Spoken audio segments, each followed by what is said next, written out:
أشهد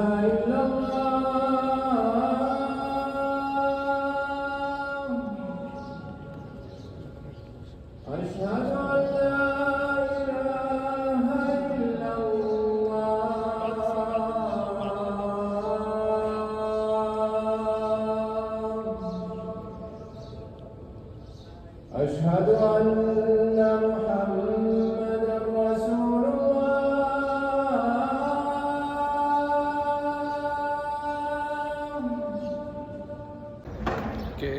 Bismillahirrahmanirrahim. Assalamualaikum warahmatullahi wabarakatuh.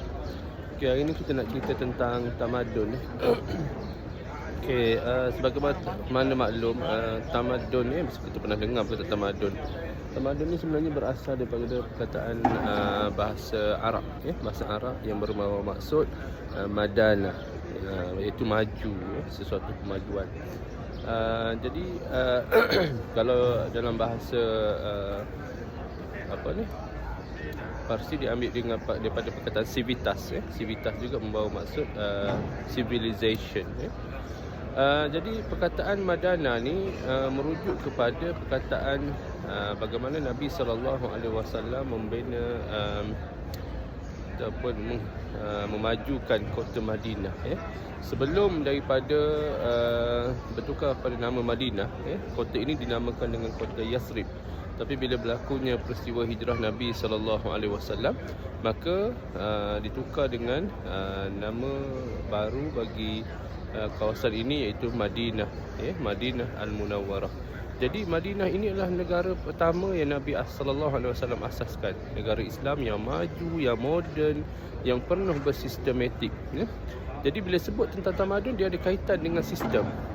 Nabi SAW telah berjaya mewujudkan sistem kehidupan manusia yang secara bersistematik.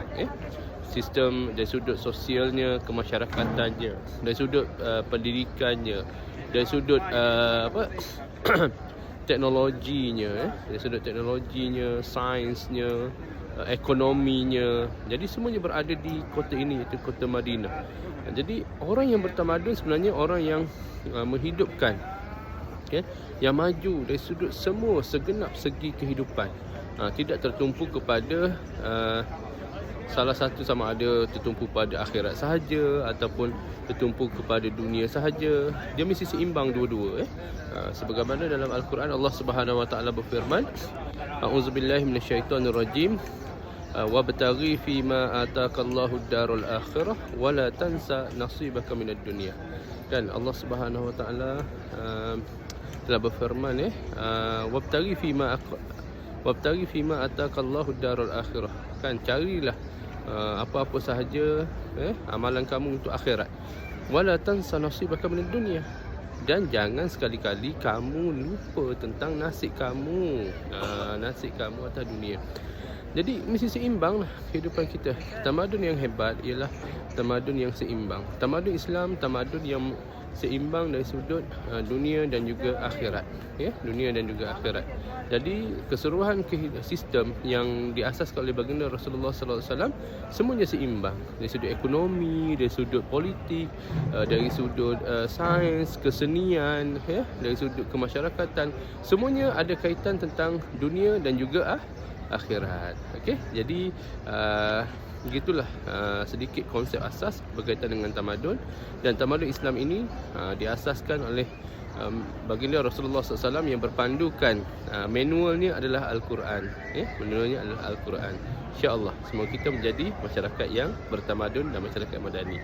Assalamualaikum.